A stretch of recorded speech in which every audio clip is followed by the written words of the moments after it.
If everyone in the world adopted a family through some good small mission organization and decided that they were going to do enough to support them, we could solve all the poverty in the world, and it costs none of us more than 5% of our income. We really do have an income distribution problem, but what we really have is an opportunity distribution problem.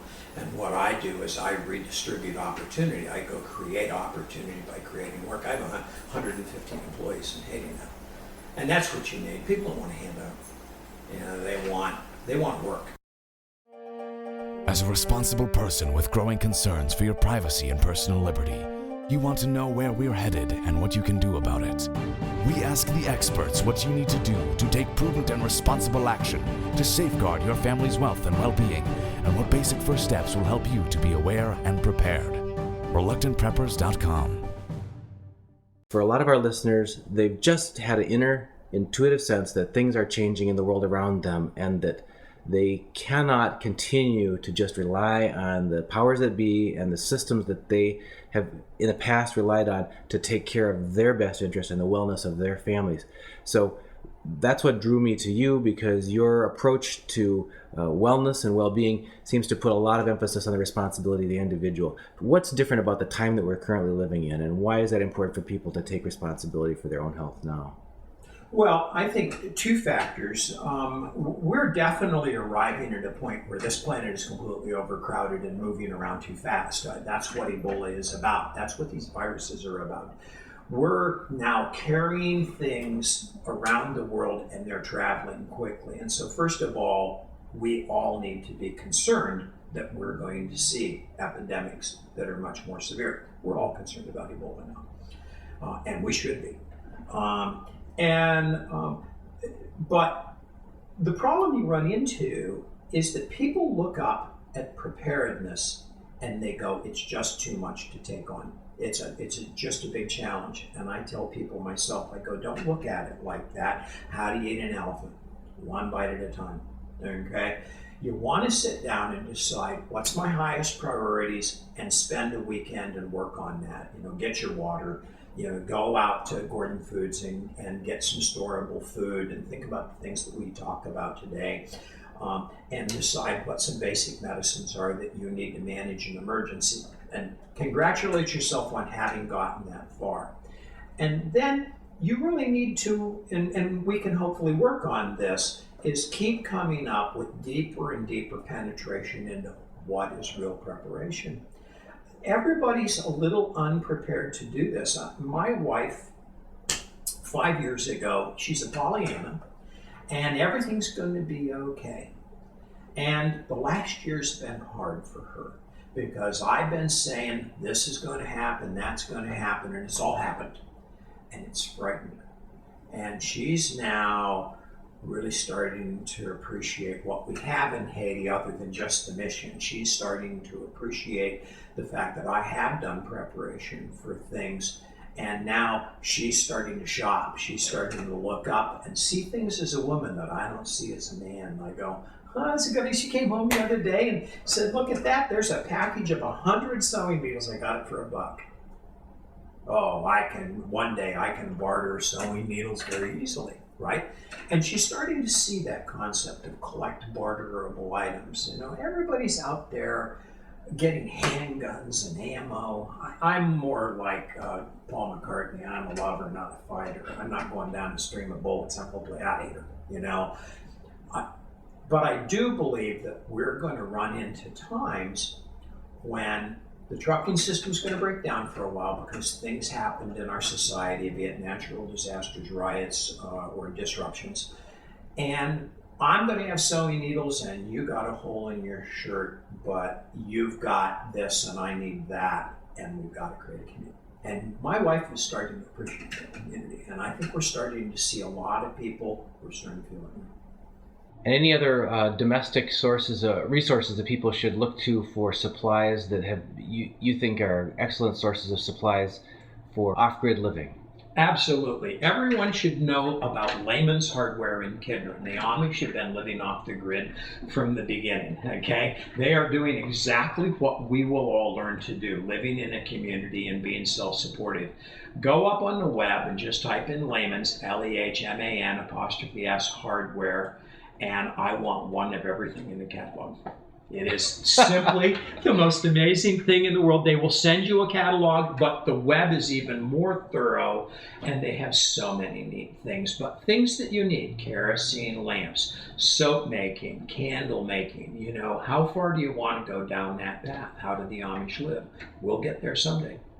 And in addition to that, you're also unconventional. I wouldn't say unconventional. You're actually getting back to a lot of common sense in terms of how people can participate in their own wellness. I'm what we call an integrative physician. I'm not an alternative physician. Some people call it complementary, but I like the term integrative physician.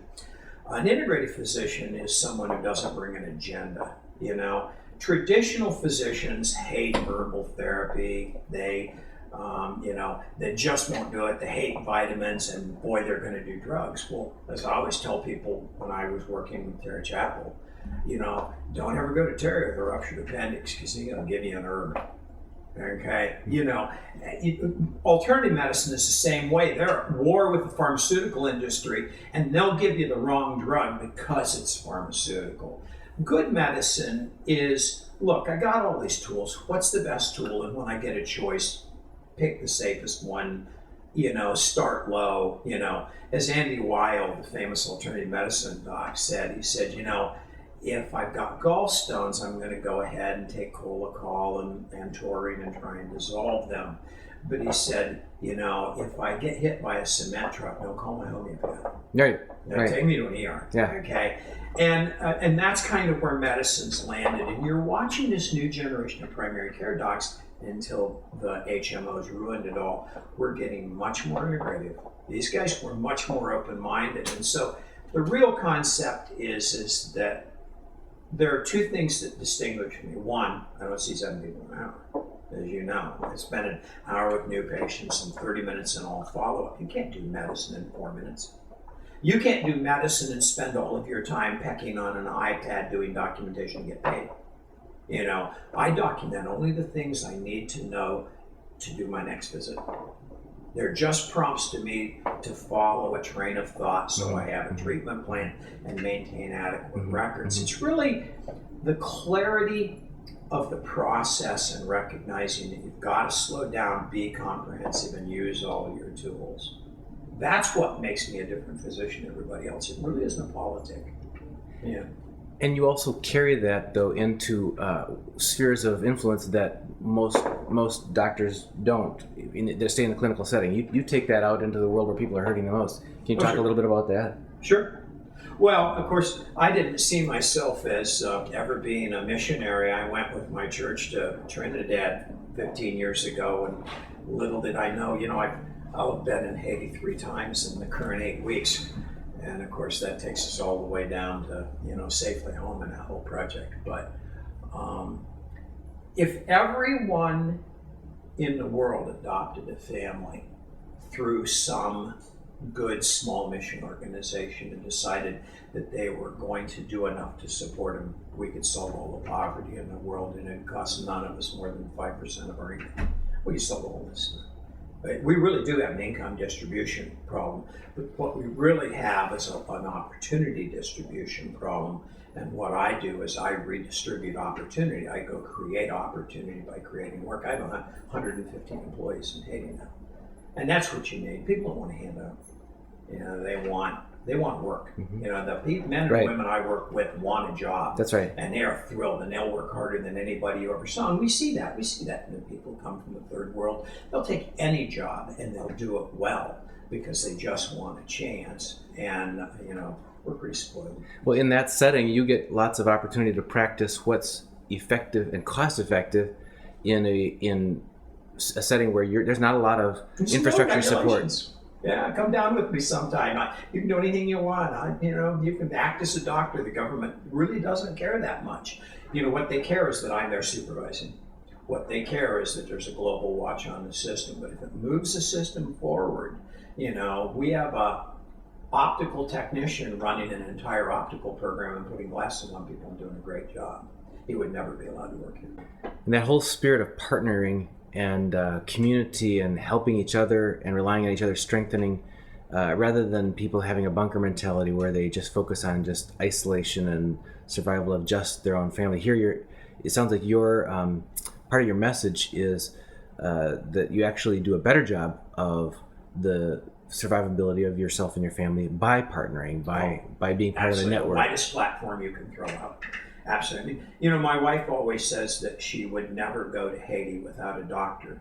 And I always go, I do it every time I go. If I get sick, I'm in trouble, because I'm frequently the only physician on the team. My viewpoint is quite different. I would never go to Haiti without Bruce. He's my building contractor. And to hand Jay a hammer and power tools and say, let's let Jay design something. Yeah, can I do it? Sure I can. Is it the best job? No. Leave it to Bruce. I'll help him. Okay? And so every time that I add, a hydraulic engineer now joined my team and completely fixed my water distribution and storage system for me.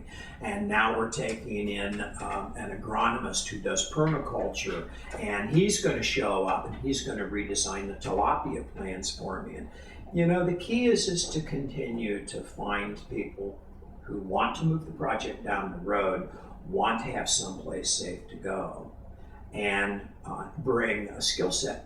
But people say, well, I don't have anything to do when I go to Haiti. And I go, then you can work in pharmacy. Anybody can count pills. Anybody can teach. Anyone we need to, if you're in that environment, we're going to need to be able to run an English-speaking school, And so we're going to need to be able to have people who can walk in and teach math and teach English and teach science. And if you're the best science person in our group that isn't occupied doing something else, then you're going to teach science, and that's how it's going to work. So there's always a place to put people who say, I don't have a skill. I go get studying because I have something you need to learn so you can teach me.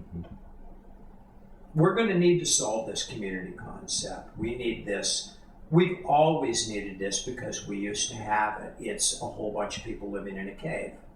We're going back to that, right?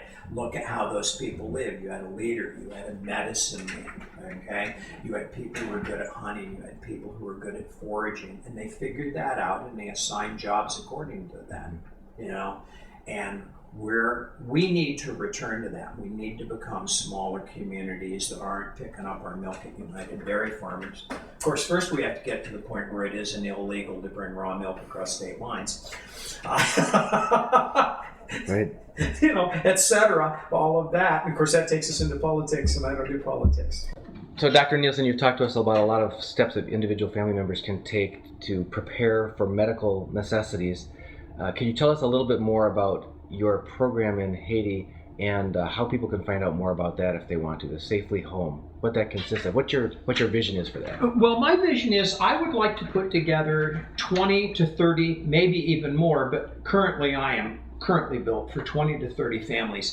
I am looking for Christian families that would be interested in continuing my mission work and working in my community while having a safe place to go if things fall apart. Now we need to plan ahead here. You want to really go in with American Airlines, okay?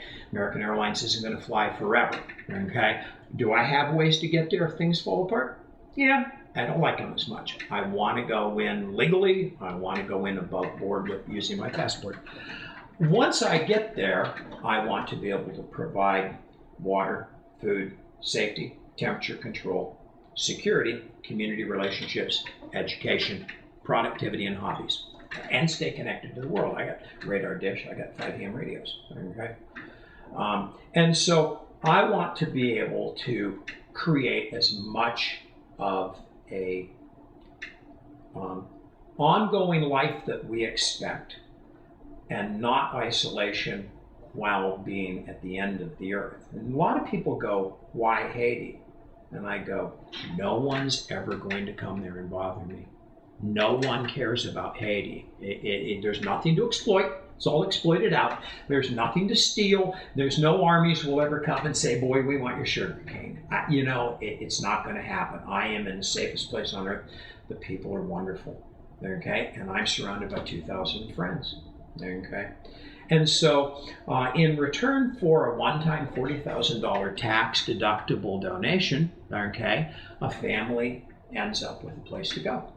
And I would encourage every one of those people who donate for someone in the family to come to me one time on a trip, because what if I don't make it? You want to be able to walk into that community and have the Haitians know you, or maybe they won't let you into your own compound. Okay. And so, if there's anyone that's particularly interested in that, they can send me an email at j@wellnessrx.org. That's jay@wellnessrx, wellnessrx.org. And I'll interview them. Not everyone will be applicable. I am looking for Christians who match my mission. And I might make exceptions to that on the basis of how I found their personality and their issues and what skills they brought. Okay, but otherwise, I don't care what skills they bring as long as they know how to live in a community. Thank you, Dr. Jay Nielsen, for being with us and sharing your expertise, your experience, your wisdom on how people can improve their family's well-being in off-grid or emergency situations. Thank you so much. You're welcome. It's a pleasure.